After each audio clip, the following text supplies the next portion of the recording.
What? Oh, okay.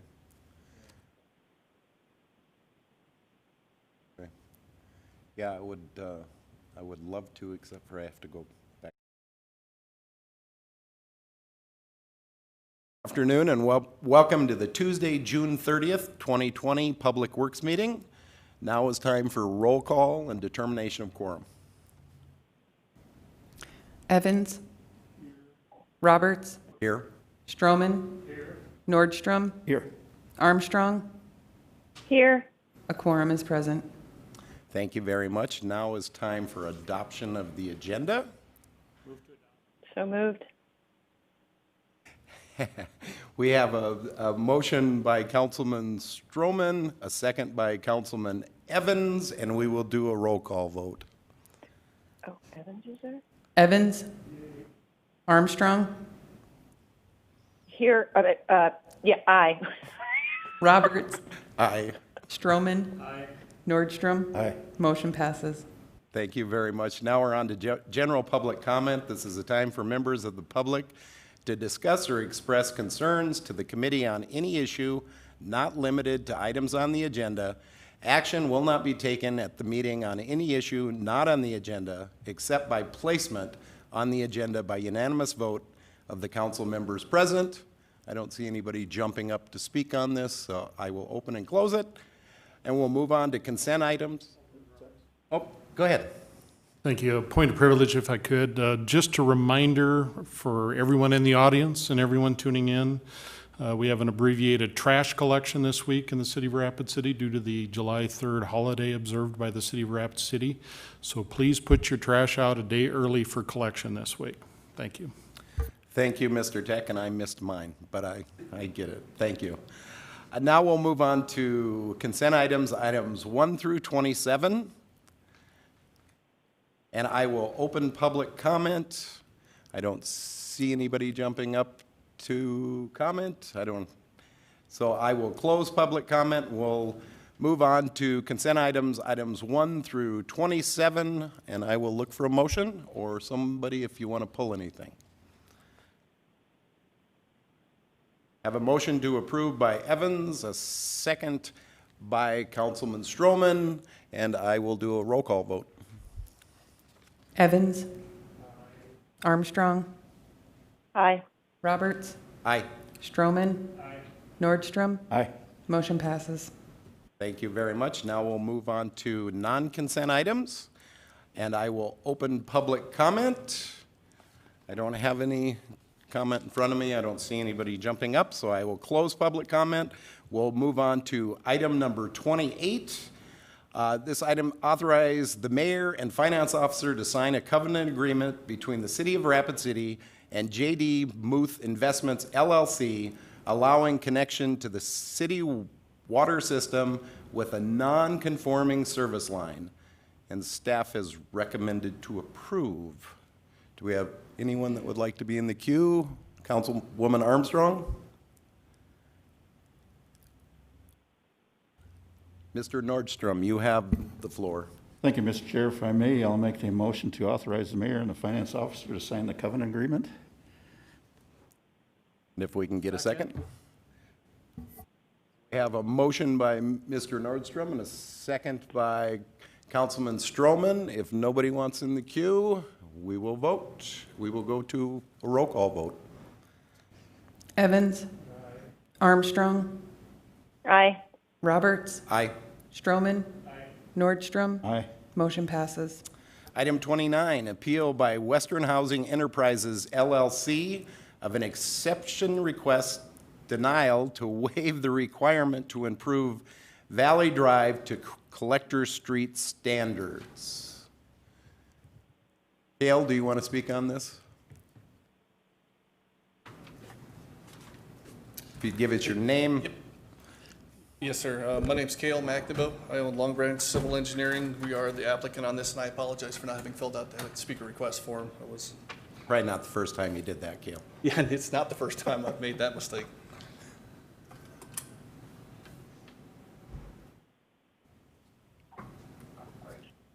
Start presentation.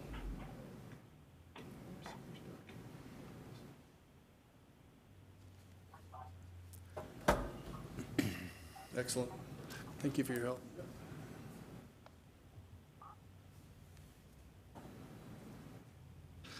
So we have along Valley Drive, what we're looking at is a series of 15-plex apartment units located in this position. The attempt is to go ahead and subdivide these to create smaller units. Currently, there are currently two lots available. They are right here and right there. They've been platted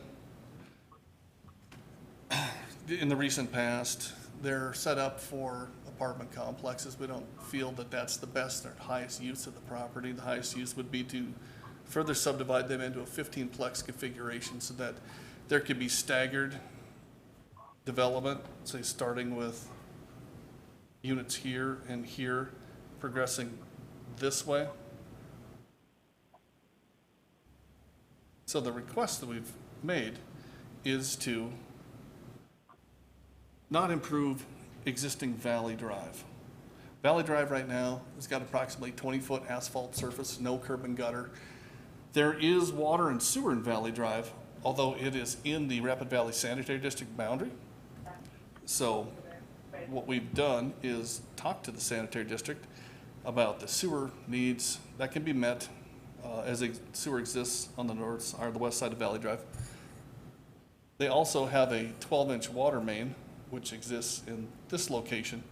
As part of the development, we would be extending their 12-inch water main through the frontage and essentially connecting in with their existing 6-inch main.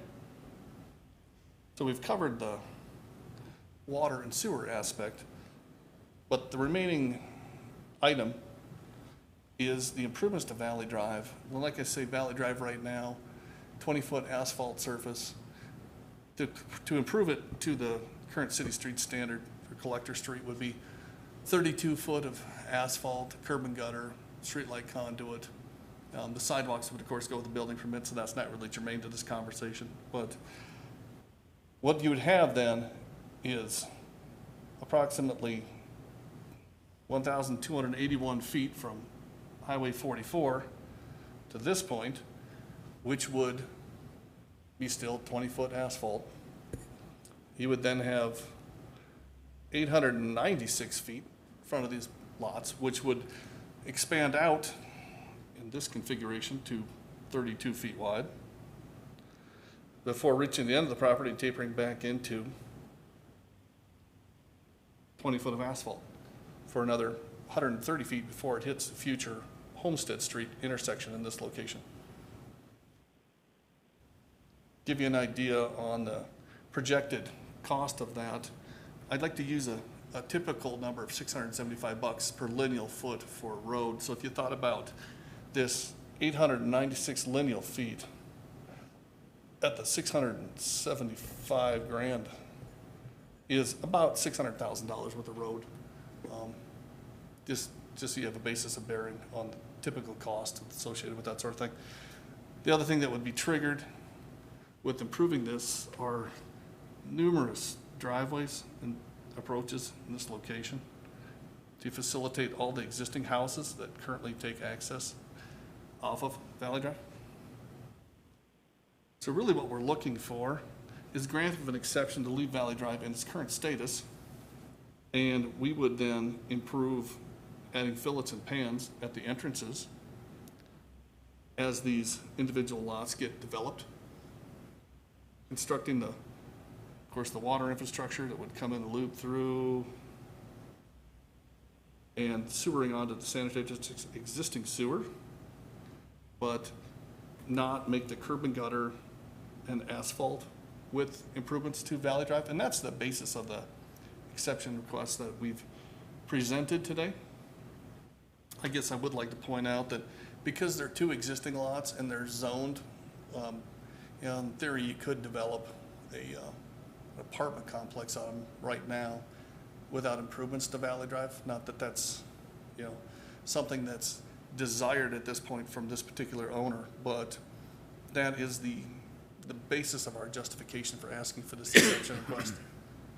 And with that, I'd be happy to answer any questions you have regarding, the improvements or regarding the subdivision itself.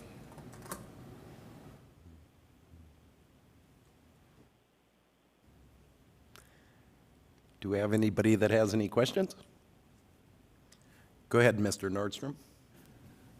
If I may, I don't have anything for Mr. McNabo, but I'd like to have the opportunity for our Public Works Department to give us a presentation on this.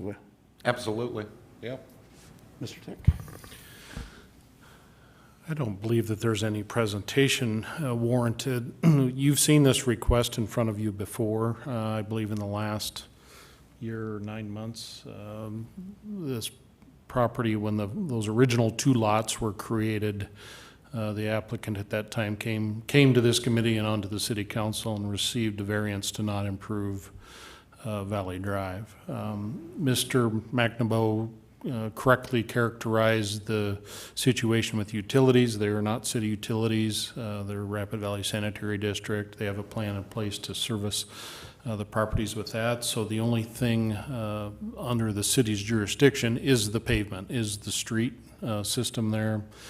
It is identified as a collector street. It is required to be 36-foot total width, I believe, or 34-foot, somewhere in there. This is straight out of our subdivision ordinance that any subdividing of property requires improvements per city criteria to the adjoining right-of-way. So that's the situation that we're looking at today. Thank you very much. Cale, if nobody has a problem, can I ask a question? Cale, can I ask you a question? Yes, sir. So on this project, the city isn't asking for storm water drainage? No, that will be required. Okay, because I was thinking out there, isn't it road ditch drainage right now? Yeah, and in reality, what we see is the drainage generally trends this direction. So what I've identified in this corner is stormwater. Yeah, as part of the building permit application process, I hope you can see that. That's this is the stormwater area that's been set aside for stormwater detention. What you see as part of the building process, we'll have to conform with the water quality improvements and the peak discharge have to get limited to pre-developed for 2, 10, and 100-year events, and water quality have to be maintained. Yes, yes. And I guess my question was, if the variance isn't granted and you put storm water into underneath the street, will that just be a dry one for the moment because it won't be connecting on either end? And I'm just curious how the drainage is going to work if that, if you put stormwater underneath that street. Yeah, gotcha. So what we do is, through the topographic survey, we determine basically the point that all the stormwater pre-developed left the site. So, in this case, it's generally trending this direction. So you find out the location, whether it's here or there, that stormwater left the site originally, and you allow the stormwater to discharge at that point at a level that's either equivalent to or below what it was back when it was just ag ground. And right now it's essentially a field, so it doesn't have a lot of stormwater discharge. Yes. So the detention cell has to get sized so that when this thing's done, you don't exceed that discharge during the 2, 10, or 100-year storm events. So through the use of the detention cells, you're going to see the water discharged on the surface, essentially, Okay. in that same location that it was prior to development. Okay. Thank you very much. I appreciate it. I'm looking for a motion on this.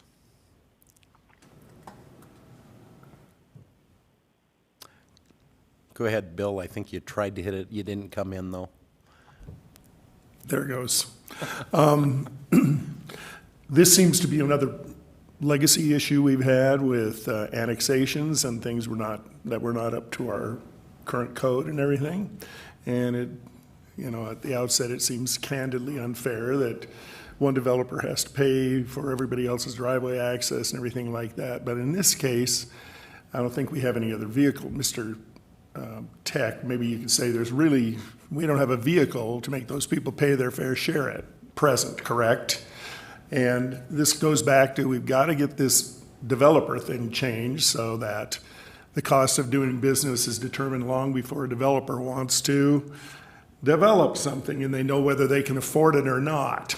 And hopefully sometime in the next couple of years, when Mr. Jones sitting out there too, we can come up with a system that works so the city develops things the way they would like. And then if the person building the homes wants to involve themselves and build the lots, they're going to ante up for what's done up to the city's code. So I'm going to vote to make them improve the roads in this case, but I hope we can work toward a solution so these problems don't keep coming up, because it's virtually every week. Wouldn't you agree, Mr. Nordstrom? Thank you. Thank you very much, Mr. Evans, and I'm still looking for a motion.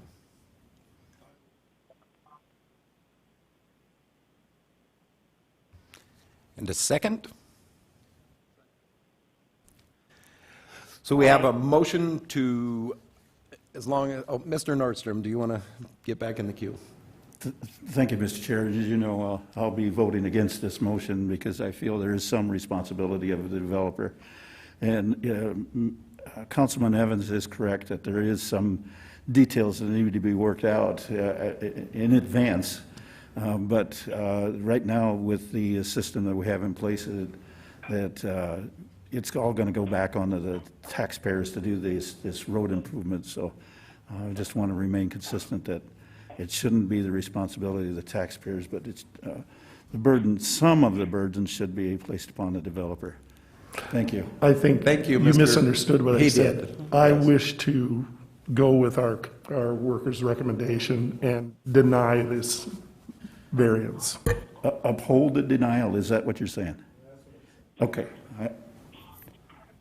Mr. Roberts, if I could clarify things just a bit here. You may, yes. Okay, the action in front of you today is an appeal of a denial. So if you vote to deny, you're denying the appeal. So that means they'll have to do the improvements. If you approve the appeal, that means they do not. So I just want to make sure that the staff recommendation to deny will require them to make the improvements.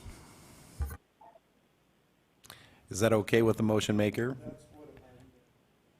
Okay. And the seconder.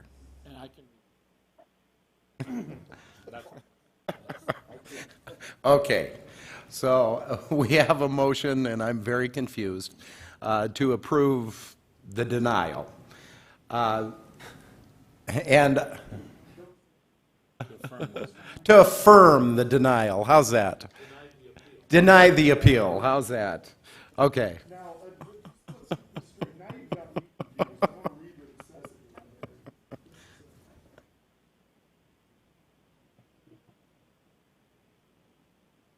That's all right. Even if you do, you can vote again at the council meeting.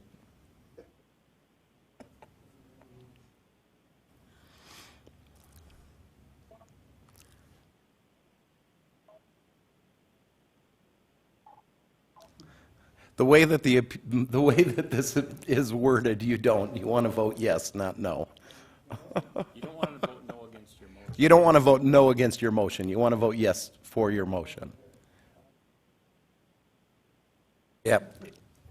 You can vote any way you want. I shouldn't tell you how to vote. But we do have a motion on the floor that's very confusing by Mr. Evans, and a second by Councilman Stroman to whatever. So we will do this by roll call vote. Nordstrom, Thank you. I'm going to go vote yes. Stroman.